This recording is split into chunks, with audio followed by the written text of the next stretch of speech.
Hi guys and welcome to Bookaholic 15. So today's video is going to be a book review. I was looking back at my old videos, or like the ones I did at the start of this year, and I was looking at my New Year's resolutions for books, and I saw it said to do more book reviews, and I think I've done a total of 2 book reviews on my channel, which is more than last year because I don't think I ever did any book reviews. But I wanted to add to it before the year ends, so I thought why not do this book, because this book in particular is just amazing. And also the author Rachel Caine is my favourite author. So the book is Ill Wind by Rachel Caine. It's in the Weather Warden series. It's book 1, and in a total there are 9 books in this series, but since I think Rachel Caine did a Kickstarter for it again, she will be publishing, hopefully, the 10th book next year, which is so exciting because I've just started this series and I'm just so, like, invested in this series. So yes, there's many of these books to review, and I don't know how I'll go, if I'll review every single one. I may not, we will see how that goes. But anyway, this is not a new book, really. It's quite an old book, to be fair. Yeah, it was published in 2003, so I would have been 2, maybe about to be 3, so that's pretty crazy, but this book is just timeless. It's really, really good. So I'm going to stop waffling on now, and I'm actually going to go into reviewing this book. Don't worry guys, this is a non-spoiler review. Starting off, we have the main character called Joanna, and she is a weather warden. And basically, a weather warden is a person who can control the weather, and there's like these wardens and every place has them, and different places in the United States have them as well. And basically you can control the weather. It's pretty much quite simple. So either you can control water and air, or fire, or the earth, sort of. And it's very rare for anyone to have a lot of them. And no, Joanne doesn't have all of them. It's not that sort of story where it's typical and she's got all the powers. Really, it isn't. But basically it starts off in the start of the book and she is running. She's running away and she's trying to find this guy called Lewis, who we don't know much about. And you also are introduced to dinges. I think they're called dinges. I'm so sorry if I mispronounce it. I will write the spelling of it here now so you guys can see how it's spelt. And basically, right at the start of the book, you're introduced to dinges because there is a little cute, basically it's owning your first dinge. And it has this little bit where it's like telling you all the do's and don'ts. So you already are introduced to this dinge. And anyway, she comes to Lewis's house to find his dinge there. And he is not telling her where he is. And she's trying to find him and she needs him because she says it is a life or death situation for her. She's in big trouble. And this storm is following her. And she's got to get out of there. So that's how we start off the story. So from the first page you're drawn into it. This book has a total, I think, of 414 pages, but the writing isn't small and the book is quite a smallish size, which is from the Rachel Caine book. You can see how it is a bit smaller than an average size book.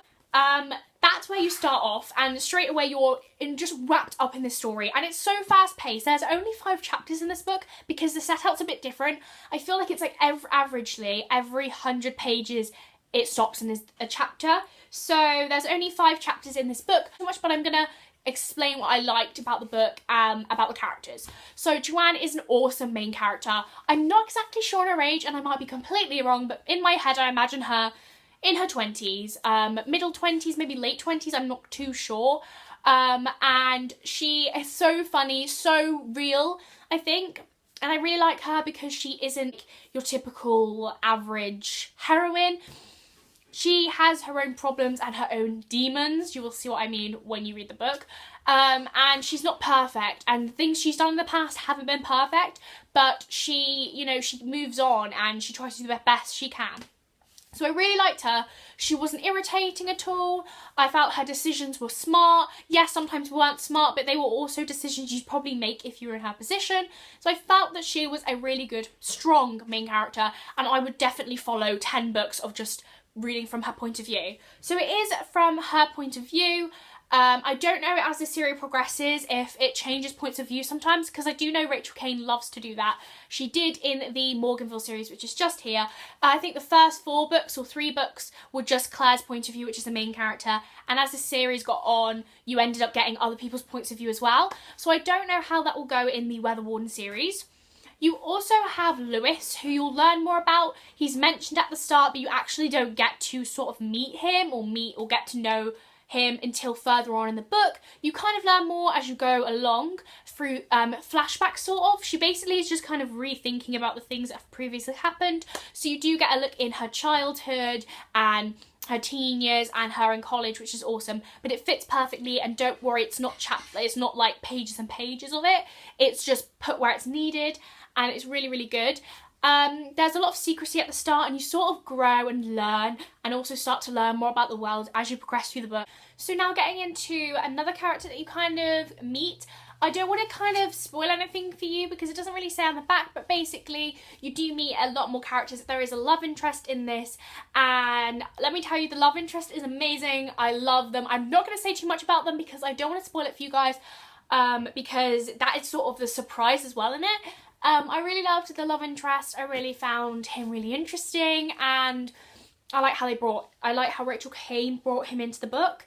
And also there's a lot of other characters that we meet throughout the book, but it's very secret. Like, even reading the blurb, you don't know that many characters at all. You only really know about Joanna and her problem. So I won't spoil you on that, guys, but definitely the characters in this book are so great. I love the characters that support the main character. They are all really good. The plot is really good because you find, okay, the plot sort of goes, she's running away, and you kind of gradually learn how she's running away. She's trying to find Lewis, so you go through that. Then you meet people along the way. There's a storm following her, and you actually end up getting more problems and more things that you have to think about throughout the book. So there isn't just one sort of basic storyline. You end up getting all these other things that interconnect together. And I feel like the end of the book wasn't a cliffhanger as such, but it made me want to read the next book, and I do have the next book, and I will definitely be reading that as soon as possible. So that was sort of how it went. Overall, I gave this book a 5 out of 5 stars. I don't think I've ever rated a Rachel Caine book very low at all. I might be a bit biased because I do like Rachel Caine's writing, but at the end of the day, every Rachel Caine book I've read has always just drawn me in. This book took me 2 days to read. It was really just so addictive, and I really recommend it to you guys, especially if you like fantasy or you're a fan of Rachel Caine, or even if you're just looking for a new book to read, because I know there's a lot of new books coming out. This is an old book, but I feel like it hasn't had as much recognition recently, obviously, and I haven't seen this book around BookTube really, so I really wanted to bring it out there so you guys can definitely go read it. I definitely suggest it. It's amazing. It is an adult book, I will say that, because I'm pretty sure it's not young adult. Morganville is a young adult series, whereas this one is an adult series, so it's a little bit more, you know, a step up from Morganville in the terms of writing and issues and stuff, and the language. But overall, a really good book. I would definitely recommend it. I can't stop recommending it. Hopefully my review was helpful to you to decide if you want to read it or to recommend you this book. I'm not the best at reviewing books. I'm still trying to get the hang of it. So if you have any comments, please leave them in the description. Anything you'd like me to do better next time, or anything you'd like me to cover when reviewing a book. I really like to hear what you guys think. Please like this video, please subscribe, and thanks for watching, guys. Bye!